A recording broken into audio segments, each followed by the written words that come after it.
say the Kansas City Chiefs, I'll just use them example, and one of your home games is going to be in Brazil instead of being at the stadium. You kind of be like, well, wait a minute, what about me? Like, I'm a season ticket holder. Why is one of the home games?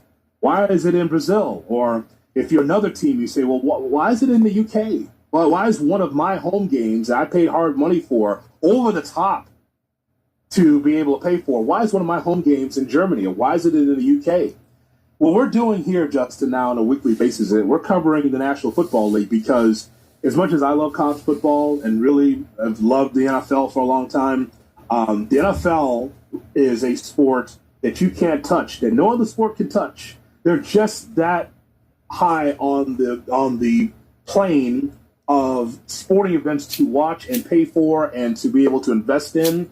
And the WWE is getting there now because of the umbrella of TKO. This is further than any of Vince McMahon's dreams of what he wanted to make and wanted to do with wrestling. This is, miles and miles away from even Vince running WWE at this point. Well, it's funny you mentioned Vince. I'm going to get back to him in just a second. On the one hand, it's like, obviously this is all driven by money, obviously, of course, and Saudi Arabia is going to pay this particular wrestling. And I'm not a shareholder, so it's not like, hey, my stock's going up and what have you, and I'm not going to be on the show, so my quarterly check's not going to be fatter. I would hope the men and women who are going to perform, I would hope that their WrestleMania paydays, I would hope that they are increased accordingly. I would hope that, okay, if Wrestler X normally gets about this for being at this position on the card, that it's substantially increased, given that the world is seeing, okay, a lot more money has been bid by Saudi Arabia to have this event. And also, let's not shy away from the fact that it's a bigger travel commitment than just traveling domestically in the U.S. or Canada for the men and women. It's a bigger security risk than it is traveling through the United States or through Canada. So first off, I just want to say I hope that, while Triple H and Nick Khan and His Excellency didn't give us the exact number, I think we can all assume safely it's somewhere in the hundreds of millions of dollars here. And I just hope that the men and women who are going to make it happen, and the crews, by the way, so let's not forget the behind the scenes people that have to go over there and make it happen. I just hope that everybody gets it made worthwhile accordingly. I hope it's not the same old WrestleMania check, and I don't mean to belittle WrestleMania checks because I know that guys and girls have bought houses with them. Yeah. But I just hope that the checks are upgraded accordingly, given the stature of this. You were saying about Vince, though, because I mentioned him. What are your thoughts on that part of it? It's interesting. I said off the top here. What did I say? I said this was inevitable in the TKO era. I should specify and say this being WrestleMania going to Saudi Arabia is inevitable in the TKO post Vince McMahon era. It's as now that we get to look, now that we've had a few years of having Vince no longer in control of anything with WWE, we've been able to see that there are some things that he could have made money on that he avoided. There's money, so to speak, that he left on the table for some type of tradition or, let's call it, preservational preference of his. Mm-hmm. I'm talking about the logos and the sponsors on the ring mat, behind-the-scenes show for Netflix of the writer's room. According to Mark Shapiro of TKO, Vince was pricing tickets to be affordable for families. So when you look and hear all of that, it makes me think the idea of taking WrestleMania to Saudi Arabia, I think it's one of those things that Vince avoided doing. I think he tried to sell Saudi on paying for everything else. I'll give you a fake Royal Rumble. We'll call it the greatest Royal Rumble. Right. I'll give you dream matches that have no business of happening right now. Hey, Sean, come on out of retirement. We're going to have you and Triple H. We're going to do DX in Saudi Arabia. By the way, I didn't hear Saudi Arabia. Hey, suck. Yeah, let's do that. No. We're going to have DX versus the Brothers of Destruction. Obviously, we know how disastrous that wins. I think Vince loved cashing the Saudi Arabia checks, but he knew he didn't want his baby WrestleMania to be there because I think he felt about it the way that I do, and that is it won't have the same buzz or energy behind it. It won't have the same passion from a consumer standpoint.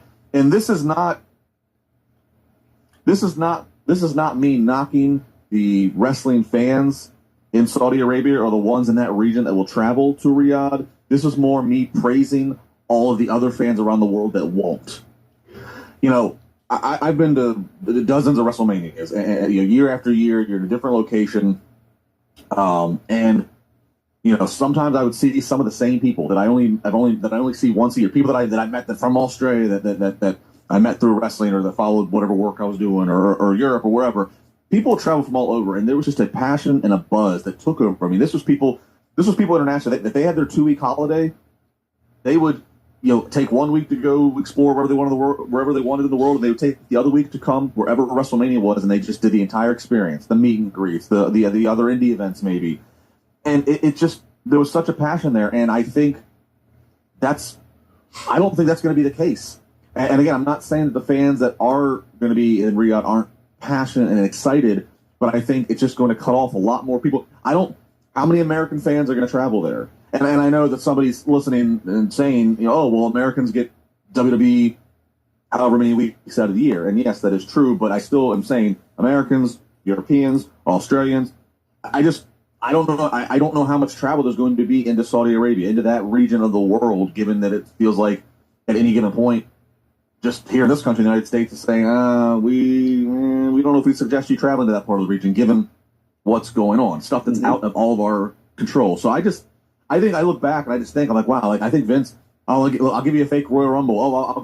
We'll create a title for you. We'll create, like, I think Vince kept trying to just hand them things to say, look, this is you can own it, knowing what you said earlier, Jayhood, and it feels like a house show. It feels missable. It doesn't need to be watched.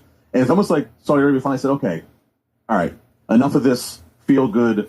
We can own the greatest Royal Rumble. Enough of this. We can feel that we had this. We want to get in on the big stuff. We want Royal Rumble. Oh, you're going to give us Rumble? Okay, now we want WrestleMania. And oh, by the way, what's your number? Okay, here's the check. And I just feel like that. I feel like in a weird way that Vince probably avoided that, because I feel like this is one of those things that even at the amount of money, Vince did not want this. Obviously, he's gone. He's not in control anymore. He never will be, so that doesn't matter. But I'm just putting in perspective that I feel like probably why he avoided is why I don't feel as excited, and why a lot of fans don't feel as excited about the spectacle of this WrestleMania being where it's going to be. Yeah, there's a reason why for many, many years Vince McMahon did not have his pay-per-views outside of North America. There was a frustration from a lot of wrestling fans in the UK saying, hey, in 91, 92, you know, we had Brett and Davey Boy Smith. What a great matchup, 92. Why don't you come back? And for years and years, he just would not do it. He took care of North America.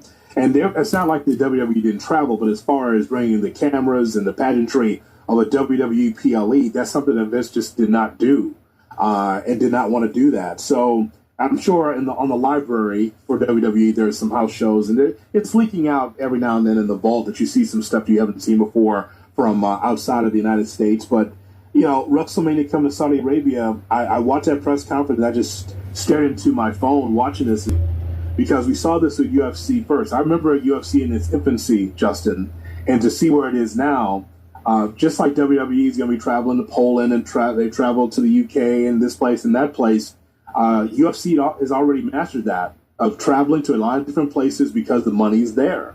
You know, people like the UFC enough to be able to say, the UFC. So all of this is TKO. All of this, from a Nick Khan standpoint, he looks at it and says, yeah, you know, we're great here, but you know what? There's money to be made outside the United States. And you have a lot of fans that would be appreciative of it, because every time that we see WWE, you know, outside the United States, those fans are rabid. They are into it because it's like, man, we only may get this once a year. And maybe on a TKO, maybe twice. But the bottom line is that as a fan, I'm going to be in full throat, excited about it, and it looks great on TV, as you well know.